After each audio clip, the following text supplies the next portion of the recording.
নমস্কার, কনাস food diary থেকে আমি আশিস কণা।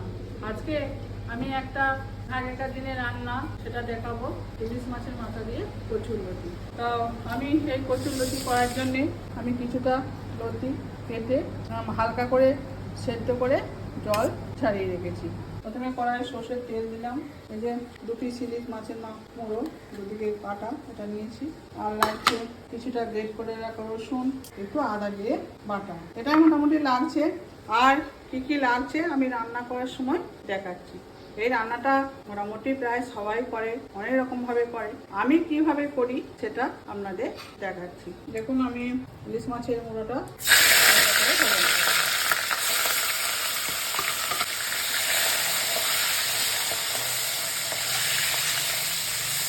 দেখুন মাছ ভাজা হয়ে গেছে। মাছ দুটো লাল লাল করে ভেজে নিয়েছি। তেলটা আছে, এই তেলটার মধ্যে আমি কয়েকটা জিনিস দেবো। প্রথমে দিচ্ছি একটু শুকনো লঙ্কা, সামান্য কালো জিরে, এই যে আমি কিছুটা রসুন গ্রেট করে রেখেছি এটা এতে দিয়ে দেবো। এই রসুনটা যখন একটু লাল লাল করে ভাজা হবে তখন আমি একটু জিরে আর আদা বাটা আছে এটা দিয়ে দেবো। এবার আমি কিছু মশলা দিচ্ছি। সামান্য হলুদ গুঁড়ো, গুঁড়ো লঙ্কার গুঁড়ো, ঝাল লঙ্কা, জিরে পাউডার, ধনে গুঁড়ো, পরিমাণ মতো লবণ, এগুলো দিয়ে ভালোভাবে মশলাটা কষিয়ে নিতে হবে। আমি এর মধ্যে মাছের মাথা দুটো এই মশলার মধ্যে দিয়ে দিচ্ছি।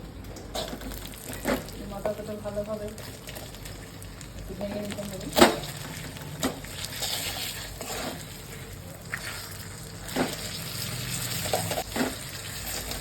এবার দেখুন কচুর লতিটা সেদ্ধ করে রেখেছিলাম, এবার এটা এই মশলার মধ্যে দিয়ে দেবো। কচুর লতিটা আমি ছাড়িয়ে খোলাটাকে ছাড়িয়ে খোসাটাকে তুলে নিয়ে তারপর গরম জলে দিয়ে একটু সামান্য লেবুর রস দিয়েছি যাতে না গড়া চুলকায়, হালকা করে আমি ভাপিয়ে রেখেছি।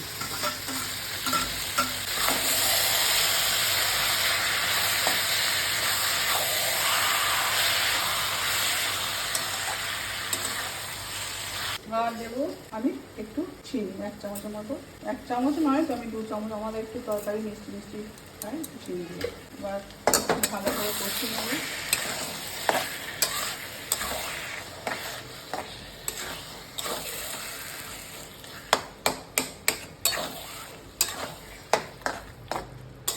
এবার আমি চাপা দিয়ে দেবো, একটু আস্তে আস্তে এটা হোক। এটা কোনো আর জল কিচ্ছু লাগবে না, একদম সুন্দর সুন্দর করে এটা ভাজা হবে। আর এর মধ্যে আমি শেষে দুটো কাঁচা লঙ্কা একদম দিয়ে দিলাম, একটা ফ্লেভার হবে এই চাপা। এবার দেখুন প্রায় হাফ আমার জলটা সুন্দর সুন্দর করে হয়ে এসছে। এবার আমি 1 চামচের মতো সরষে বাটা দিলাম।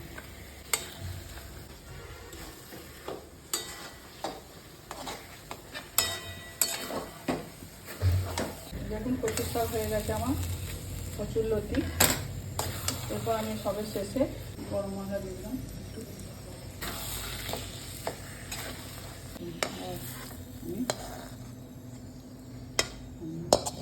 দেখুন আমার কচু লতি হয়ে গেছে ইলিশ মাছের মাথা দিয়ে। তো আপনারা এই রেসিপিটা একবার সবাই আমার মতন করে বাড়িতে একবার করে দেখবেন। আশা করছি আপনাদের এই রেসিপি অবশ্যই ভালো লাগবে। এটা গরম ভাতের সঙ্গে খেতে খুবই ভালো।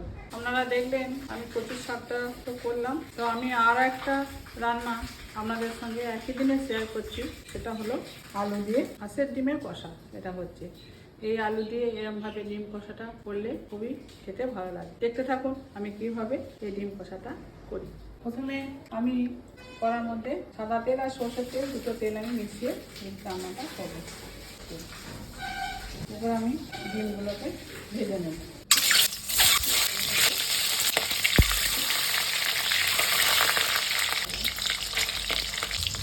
লঙ্কাকে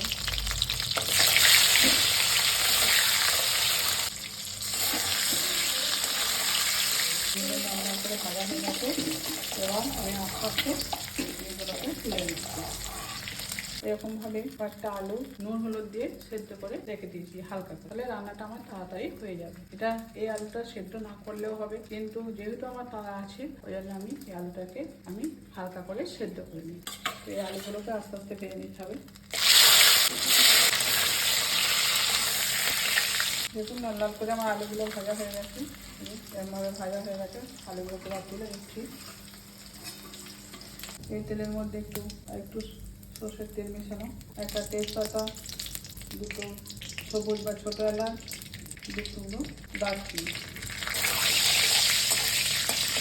এরপর এখানে কিছুটা রেড করা রসুন আছে, এই রসুনটা দিয়ে দিই। এরপর এর মধ্যে আমি দুটো পেঁয়াজ, আদা, জিরে বাটা আছে, এটা দিয়ে দিই।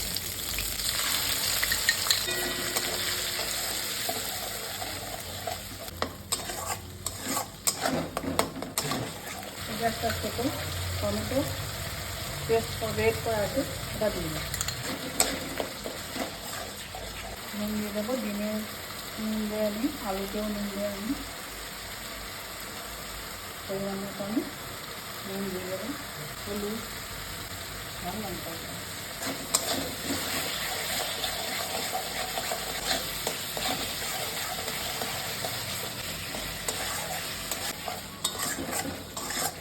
আমার মশলাটা ভালোভাবে কষানো হয়ে গেছে, মশলা থেকে তেল ছেড়ে দিয়েছে।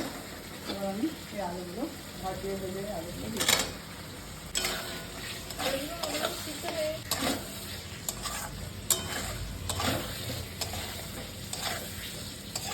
ডিমগুলো দিয়ে দেবো, এবার একটা ডিমগুলো দিই।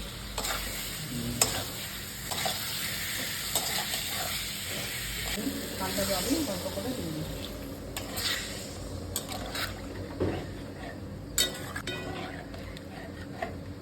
চাপা দিই। দেখুন আমার আলু দিয়ে ডিম কষা রেডি হয়ে গেছে। এবার আমি এর মধ্যে সামান্য ধনে পাতা দিয়ে এই রান্নাটা মিশ্রণ করবো। একদম হয়ে গেছে আলু দিয়ে হাঁসের ডিমের কষা। দেখুন আমার ডিম কষা তৈরি হয়ে গেছে। আপনারা এরকমভাবে একবার হাঁসের ডিমের কষা বাড়িতে করে, হাঁসের ডিম করলেও হয়, পোলট্রির ডিম কিংবা দেশি মুরগির ডিম করলেও হয়, তো আপনারা বাড়িতে একবার এরকমভাবে করে দেখবেন। আশা করছি আমি যেরকম পদ্ধতিতে করলাম আপনাদের এটা রান্না করলে খুবই খেতে সুস্বাদু হবে। আর আমার এই রান্নাটা আপনাদের কেমন লাগলো তো আপনারা কমেন্ট করে জানাবেন।